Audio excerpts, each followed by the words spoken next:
Hello everyone, how are you? Today I have come with the fifth day of English spoken classes. You know, today's our topic is use of common helping verb without action. यानी कुछ helping verb generally हम अपनी daily भाषा में use करते हैं जिसमें कोई एक्शन वर्ब नहीं होती, जिसमें कोई मेन वर्ब नहीं होती, है ना, जिसमें कोई, जिसको बोलते हैं हम मुख्य क्रिया, यानी कि कोई भी एक्शन नहीं होता। तो आज हम उनके बारे में सीखेंगे यहाँ पे, जिसमें हम use of is, am, are, has, have and was, were and had. Okay बच्चों, मैं आपसे एक बात कहना चाहता हूं। ये स्पोकन इंग्लिश स्पोकन क्लास है, लेकिन इसके साथ साथ मैं आपके ग्रामर के सारे कॉन्सेप्ट्स क्लियर कराऊंगा। अगर आप मेरे साथ 90 डेज तक इस क्लास को कंटिन्यूअसली अगर आप वॉच करोगे, इसे देखोगे, तो आप अपनी इंग्लिश काफी बेहतर पाओगे, काफी इंप्रूव पाओगे अपने आप को। Not only English spoken, but you will feel improved English in grammar. Okay, up to 12th class, any examination of up to 12th class, you will feel very improved by finishing the syllabus of English spoken. Okay, so just stay with me for the 90 days and finish this course. Okay, तो first सबसे पहले हम आपको कराएंगे, आज जो हम आपके साथ लेके चलते हैं इज, एम, आर, हैज और हैव, चलते हैं इसके साथ। तो देखो इज, एम, आर, तो आप जानते हो ये सेंटेंस दोनों, यानी is, am, are, has, have, ये प्रेजेंट सेंटेंस शो करते हैं। क्या करते हैं? Present sentence. जैसे जब हमें किसी के बारे में कोई इंफॉर्मेशन जस्ट लाइक बताना है कि वो कैसा है, वो ऐसा है, उसका नाम ये है, वो ये खाता है, वो ये पीता है, उसकी फेवरेट चीज ये है, इस तरीके के जब भी सेंटेंसेस होते हैं प्रेजेंट में, हम तो उनको शो करते हैं इज, एम, आर से, है ना। तो is always used with the singular subject, M is used with I and R is used with plural subject। तो शायद ये तो आप जानते होंगे, बहुत बेसिक चीजें हैं, सिंगुलर क्या होता है, प्लूरल क्या होता है ना। सिंगुलर मींस जब कोई चीज, यानी एक ऐसा वर्ड, एक ऐसा नाउन जो हमें किसी एक वस्तु, एक व्यक्ति, एक स्थान के बारे में बताता है, तो हम उसको बोलते हैं सिंगुलर। क्या बोलते हैं उसे? सिंगुलर। और जब कोई चीज एक से अधिक के बारे में बताती है तो दैट इज कॉल्ड प्लूरल, है ना। And with the I subject we will always use am. I के साथ हम क्या यूज करते हैं? एम। तो now look at the example.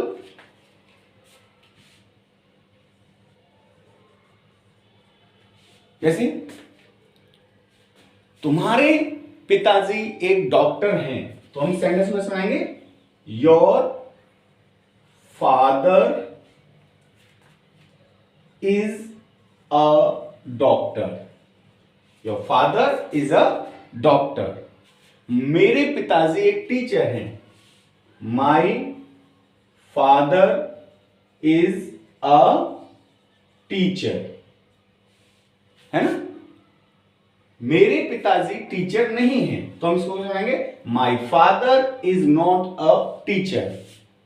क्या तुम्हारे पिताजी टीचर हैं? तो क्या बनाएंगे? Is your father a teacher?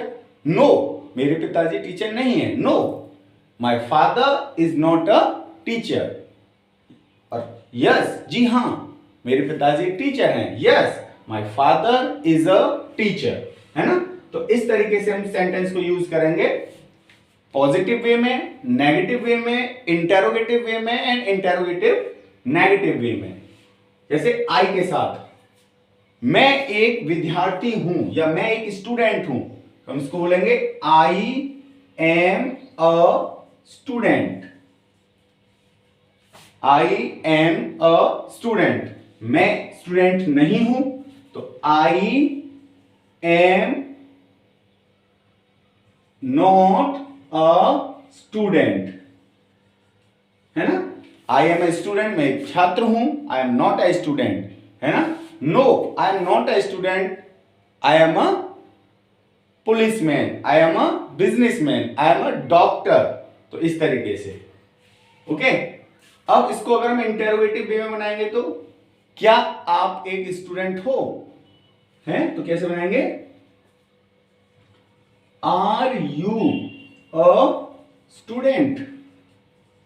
Question mark लिख रहे हैं ma'am, question mark. Generally spoken में तो ऐसा कुछ होता ही नहीं है कि कहां पे क्वेश्चन मार्क क्या है, जस्ट तो if the helping verb we will use at the front, then it this sentence will describe this is a question sentence. Okay, तो क्या तुम्हारे ये गली, क्या तुम एक स्टूडेंट हो? Are you a student? No I am not a student, है ना। इसको नेगेटिव बनाए तो no I am not a student. अगर इसको हम आर में यूज करेंगे, just wait,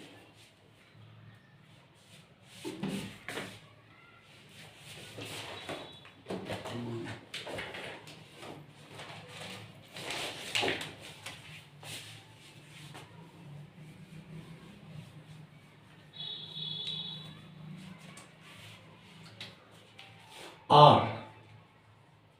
Are is a plural helping verb. So we will use this plural helping verb with the plural subject.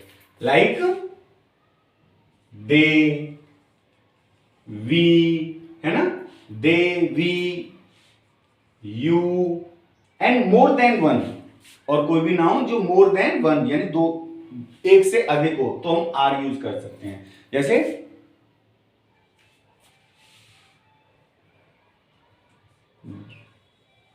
अगर हम कहें वे महान हैं तो they are great, they are great. अच्छा, इस सेंटेंस में आप एक चीज नोटिस करो, कहीं भी कोई भी एक्शन वर्ब नहीं है, यानी कोई भी एक्शन नहीं हो रहा है ना, कोई काम नहीं हो रहा है, जस्ट केवल उनके बारे में किसी के बारे में इंफॉर्मेशन दी जा रही है। तो दे आर ग्रेट, है ना, वे महान हैं। They are good player of football, तो हम कैसे बनाएंगे कि वे फुटबॉल के अच्छे खिलाड़ी हैं। They are good player of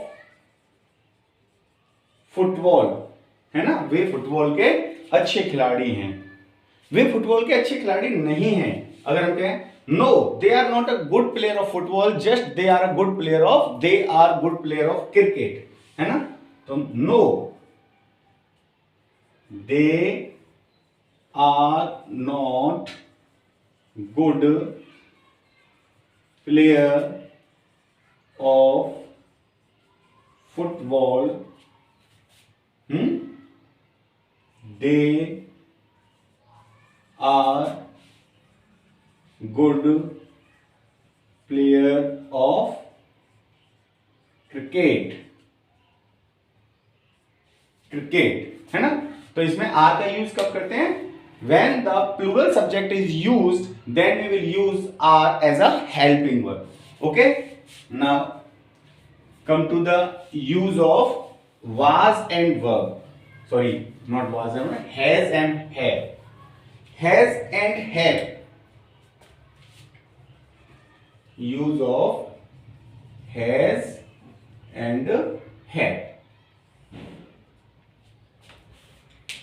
has और हैव का यूज कब करते हैं? जैसे कोई भी चीज हमारे पास की कंडीशन में, यानी कोई भी चीज हमारे पास है या हम उस चीज को रखते हैं जैसे मेरे पास 5 पेन हैं, तो मैं क्या बोलूंगा उस सेंटेंस को? I have 5 pens, I have 5 pens. मेरे पास एक डॉग है, तो क्या बोलूंगा उसे? I have a dog, I have a dog, है ना। तो हैव जो होता है वो प्लूरल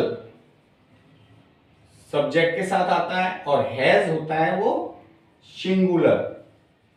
हमेशा ना आई के साथ हम हैव का यूज करते हैं। I itself is a singular subject, singular pronoun, but in this kind of sentence whenever we use has and have, तो have is always used with किया जाता है ना, have is always used with I. So we here हमने यहां पे क्या किया? आई के साथ हैव यूज किया, आई हैव अ डॉग। अब सिंगुलर ले लेते हैं, उसके पास एक ब्लैक कैट है, तो हम किसको कैसे बनाएंगे? He has a black cat, he has a black cat. इसको अगर हम नेगेटिव सेंस में ले जाएंगे, उसके पास ब्लैक कैट नहीं है या उसके पास 5 पेन नहीं है। और इसको हम नेगेटिव में बनाएंगे तो कैसे बनाएंगे? इसको बनाएंगे I have not, I have not, है ना, 5 pen, I have not 5 pen.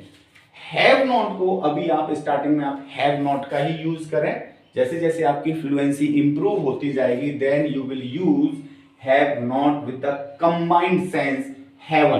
क्या बोलेंगे इसे? हैवन।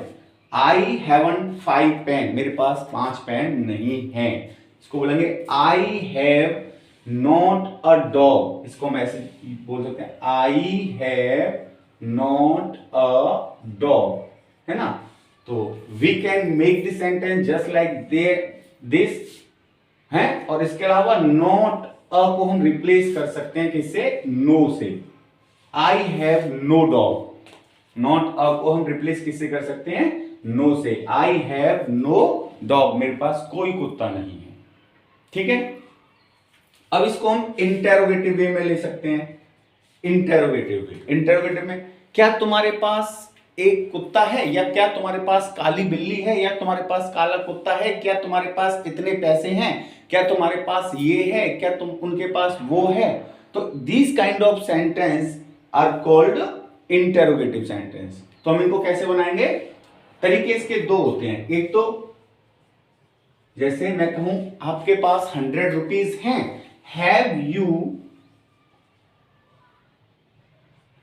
100 रुपीज हैं। मैं जस्ट आपको केवल मेरे राइटिंग पोर्शन पे ध्यान नहीं दीजिएगा, है ना, स्पेलिंग वगैरह हो सकता है, कहीं मिस्टेक हो सकती है, केवल जो मैं लिख रहा हूं उस पे ध्यान दीजिएगा। ओके, हैव यू 100 रुपीज हैं। रुपीज की स्पेलिंग अगर मैं लिखूं तो RUPEES, rupees. Have you 100 rupees है। इसको हम एक और तरीके से डू यू हैव 100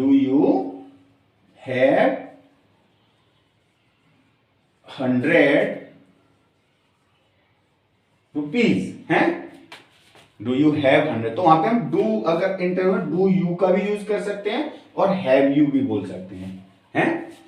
क्या आपके पास 100 रुपए हैं, या इस तरीके से बना सकते हैं क्या आपके पास 100 रुपए हैं। तो समझ में आया ना, हैज और हैव का यूज हम कब करते हैं? जब कोई चीज हमारे पास होने की कंडीशन में होती है या हम उस चीज को रखते हैं। तो सिंगुलर सब्जेक्ट के साथ हमेशा हैज यूज करते हैं, प्लूरल सब्जेक्ट के साथ हैव यूज करते हैं, है ना। अब इसको हम इंटेरोगेटिव नेगेटिव वे में ले लेते हैं, प्लस इंटेरोगेटिव नेगेटिव वे में। क्या आपके पास 100 रुपए नहीं है, तो हम इस सेंटेंस को कैसे बनाएंगे? Have you not 100 rupees, have you not 100 rupees है। नेगेटिव हो गया, इंटेरोगेटिव हो गया एंड नेगेटिव भी हो गया। और इसको अगर हम कंबाइंड हैवंट का यूज कर रहे हैं, क्या हैवंट, तो हम इसको ऐसे बोलेंगे haven't you 100 rupees, haven't you 100 rupees. तो हम इस तरीके से यूज कर सकते हैं। इंटेरोगेटिव नेगेटिव में अगर हैव नॉट को हम कंबाइंड लिखना चाहते हैं तो हम इस तरीके से यूज कर सकते हैं हैवंट। थोड़ा बोलने में इजी हो जाता है, एक फ्लो बन जाता है बोलने में। समझ में आ रहा है? इस तरीके से हम इनको यूज कर सकते हैं।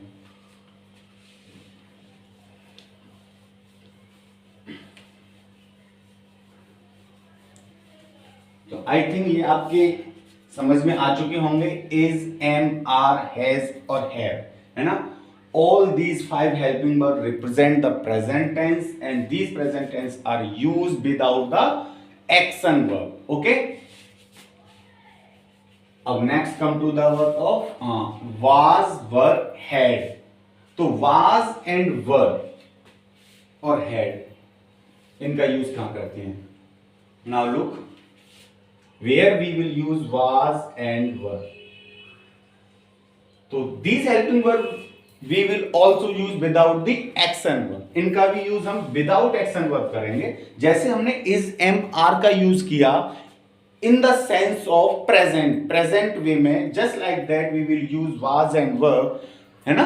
पास्ट वे में हम इनको यूज करेंगे जब कोई चीज पास्ट में होती है, यानी कि वो अभी नहीं है, पहले कभी थी। जैसे मैं कहूं मेरे दादाजी एक आर्मी ऑफिसर थे, तो मैं कैसे बोलूंगा, माई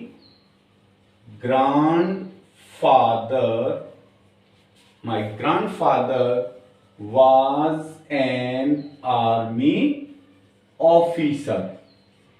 My father was an army officer. मेरे दादाजी किसमें थे, आर्मी ऑफिसर थे। तो यहां लोग was for with the singular subject, okay, and verb with the plural subject. तो वाज का यूज हम सिंगुलर सब्जेक्ट के साथ करते हैं और वर्ब का यूज हम प्लूरल सब्जेक्ट के साथ करते हैं। क्लियर। आई, जैसे मैंने बोला था उधर आई के साथ हम वहां पे हैव का यूज करेंगे, जो अपने आप में हैव एक प्लूरल हेल्पिंग वर्ब थी, बट यहां पे आई के साथ हम वाज यूज करेंगे। क्या यूज करेंगे, आई के साथ वाज यूज करेंगे, जो कि आई अपने आप में एक सिंगुलर प्रोनाउन है एंड वाज अपने आप में एक सिंगुलर हेल्पिंग वर्ब है। ओके, तो सिंगुलर सब्जेक्ट के साथ वाज एंड प्लूरल सब्जेक्ट के साथ वर्ब। क्लियर। चलते हैं। तो my grandfather was an army officer, इसको हम नेगेटिव सेंस में कैसे लगेंगे कि my grandfather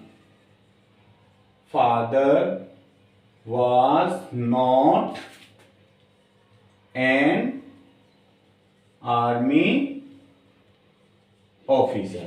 My father was not an army officer. Sorry, my grandfather was not an army officer. So just after the helping verb we will use not. Any kind of sentence, whenever we want to make the sentence in the negative way, so we always used not after the helping verb when the sentence is in the positive way. Okay, चल। तो अब ये sentence समझ में आ गया ना। This is the singular subject, so here we use was. If the subject is plural, यदि हमारा सब्जेक्ट क्या है, प्लूरल है, जैसे सपोज दैट दे प्रोनाउन है, वे अच्छे विद्यार्थी नहीं थे, तो हम इसको कैसे बोलेंगे, they were not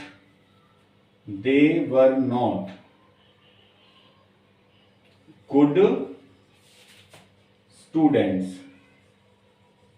They were not good students.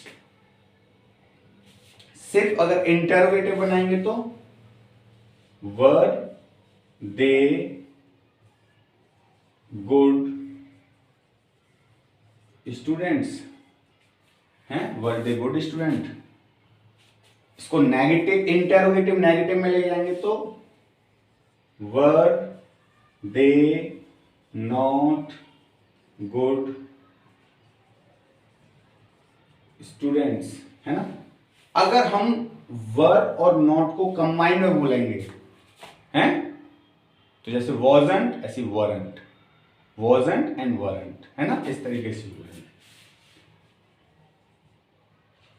weren't they good students। Okay, तो ये वाज और वर का यूज था। अब चलते हैं had. Had shows the past tense but it just use like has and have। जैसे हमने हैज हैव यूज किया था to show the present sentence, और हैड भी उसी तरीके से यूज होता है फॉर द पास्ट टेंस। जैसे मेरे पास एक गाय है, आई हैव अ काउ। मेरे पास एक बिल्ली है, आई हैव अ कैट। क्या तुम्हारे पास एक पेन है, do you have a pen. नहीं, मेरे पास पेन नहीं है, no I have not a pen, या आई हैव नो पेन। क्या तुम्हारे पास एक घर है, do you have a home. No, मेरे पास घर नहीं है, आई हैव नो होम, है ना। तो this sentence is in the present tense, so we are using has and have. But if we use this sentence in the past way, then we will use had. तो हम क्या use करेंगे? had use करेंगे. हैं? जैसे क्या तुम्हारे पास एक ब्लैक डॉग था? क्या तुम्हारे पास एक ब्लैक डॉग था? तो हम इसको कैसे, सेंटेंस को कैसे ट्रांसलेट करेंगे इन इंग्लिश? क्या तुम्हारे पास एक ब्लैक डॉग था? तो सॉरी, पहले मैं आपको पॉजिटिव बनाता हूं. मेरे पास एक ब्लैक डॉग था, तो हम बोलेंगे I had a black dog. I have a black dog. Okay. यहां पे हमको यही डिफाइन करने की जरूरत नहीं है कि सब्जेक्ट इज अ सिंगुलर और प्लूरल, है ना. Both the subjects we will use had, singular के साथ में भी और प्लूरल के साथ में भी, आई के साथ में भी और दे के साथ में भी. Okay. I had a black dog. उनके पास 10 गायें थी. They had 10 cows. They had 10 cows. उनके पास 10 गायें थी. इसको अगर हम नेगेटिव सेंस में लेके जाएंगे तो हैड कि जस्ट बाद हैं, हम क्या यूज करेंगे? नॉट यूज करेंगे. I had not a black dog. I had not a black dog. I had not 10 cows.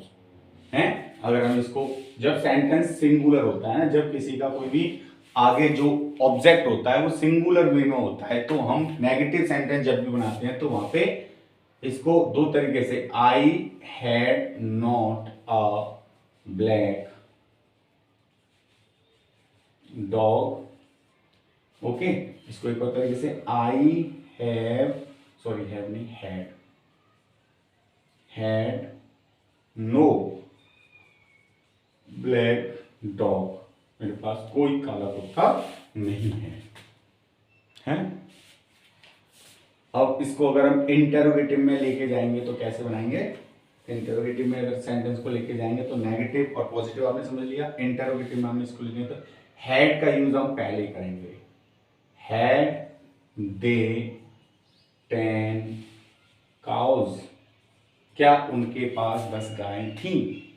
हैं? क्या तुम्हारे पास, या क्या उनके पास 10 गायें थी? क्या तुम्हारे दादाजी के पास ये था, दादाजी के पास वो था? इस तरीके के जो सेंटेंस पास होने के और कोई चीज पास रखने की कंडीशन में हम क्या यूज करते हैं? Has, have and had.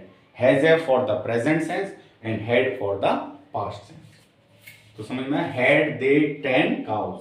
जब सेंटेंस अगर हम क्या से स्टार्ट करेंगे तो हेल्पिंग वर्ब हमेशा सबसे पहले आ जाती है ना. अगर हम इसको इंटेरोगेटिव नेगेटिव सेंस में लेके जाएंगे, इंटेरोगेटिव प्लस नेगेटिव, तो हम क्या बोलेंगे? Had they not 10 cows. हैं? क्या उनके पास 10 गाय नहीं थी? क्या उनके पास 10 पेन नहीं थे? क्या तुम्हारे पास 10 किताबें नहीं थी? क्या तुम्हारे पास ये नहीं था? क्या तुम्हारे पास 500 रुपये नहीं थे? तो जैसे हैड यू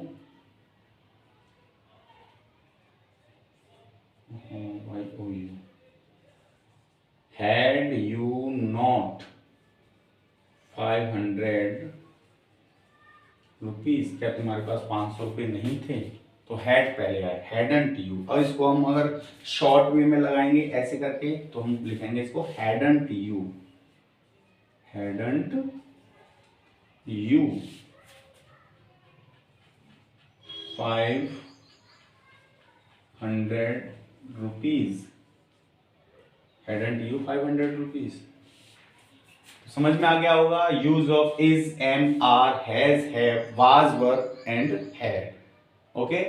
सो आप इन सभी हेल्पिंग वर्ब की आप प्रैक्टिस कीजिएगा. यू नो, जो भी भाषा होती है ना, भाषा एक ही चीज रिक्वायर करती है. किसी भी भाषा को सीखने के लिए ना हमें उसकी प्रैक्टिस की जरूरत होती है. और प्रैक्टिस मेरे मानने में 3 तरीके की practice: listening, reading and writing. आप अगर इंग्लिश वाकई सीखना चाहते हो तो डे 1 से ही आप अपनी एक आदत बना लें कि मेरे को 15 मिनट कोई भी इंग्लिश की कोई भी चीज़, चाहे वो इंग्लिश सबटाइटल हो, कोई भी आजकल बहुत सारे इंग्लिश एपिसोड्स आते हैं, है ना, कोई भी चीज़, यूट्यूब प्लेटफॉर्म है, आप बहुत सारी चीज़ें, किसी भी चीज़ के द्वारा आप इंग्लिश में कुछ भी सुन सकते हो, है ना, और इंग्लिश रीड करें। और लेकिन जब भी एक चीज़ ध्यान रखें, इंग्लिश रीड करो ना तो इंग्लिश थोड़ा बोल के रीड करना। जब आप इंग्लिश बोल के रीड करोगे ना तो ऑटोमेटिक आपके जो शब्द हैं, आपका जो मुंह है, उसको एक आदत सी हो जाती है इंग्लिश वर्ड निकालने की, इंग्लिश प्रोनाउंसिएशन की। जब आप इंग्लिश बोल के रीड करोगे ना तो आपकी जो प्रोनाउंसिएशन है इंग्लिश बोलने की, वो प्रोनाउंसिएशन बहुत इंप्रूव होती है। तो listening, reading and then writing. Writing means अभी तो इन द सेंस आप केवल इन एक्सरसाइज वगैरह आपको करोगे, है ना। जब धीमे धीमे आपकी इंग्लिश और ज़्यादा इंप्रूव हो जाएगी तो फिर मैं आपको पैराग्राफ राइट करने के लिए दिया करूँगा, उन पैराग्राफ को राइट करने की प्रैक्टिस करेंगे। ओके, आप मेरे साथ 90 डेज तक बनी रहेगा। मैं गारंटी देता हूँ आपको कि आपकी केवल इंग्लिश स्पोकन तो अच्छी होगी लेकिन आपकी ग्रामर भी बहुत अच्छी हो जाएगी, है ना। कुछ लोग कहते हैं कि इंग्लिश स्पोकन के लिए, इंग्लिश बोलने के लिए ग्रामर की कोई ज़रूरत नहीं होती, लेकिन मैं ऐसा नहीं मानता। ग्रामर की ज़रूरत होती है ना। बट ये कि जब हम बहुत ज़्यादा, हमारी फ्लुएंसी बहुत अप टू ग्रेट लेवल की हो जाती है तो वहाँ पे बहुत सारी चीज़ें क्या है, शॉर्ट वे में बोल देते हैं। जब हम शॉर्ट में बोलते हैं ना तो वहाँ पे ग्रामर का इतना ज़्यादा इंपॉर्टेंस नहीं होता। बट अगर हम बिगिनर हैं तो बिगिनर्स के लिए ग्रामर का इंपॉर्टेंस बहुत ज़्यादा है और आपको यहीं से चीज़ें सीखनी पड़ेंगी। और स्टेप बाय स्टेप जब हम आगे चलेंगे तो अपने आप में हम अपने आप को बहुत बेहतर पाएंगे। ओके, तो thank you very much for staying with my class. Thanks a lot.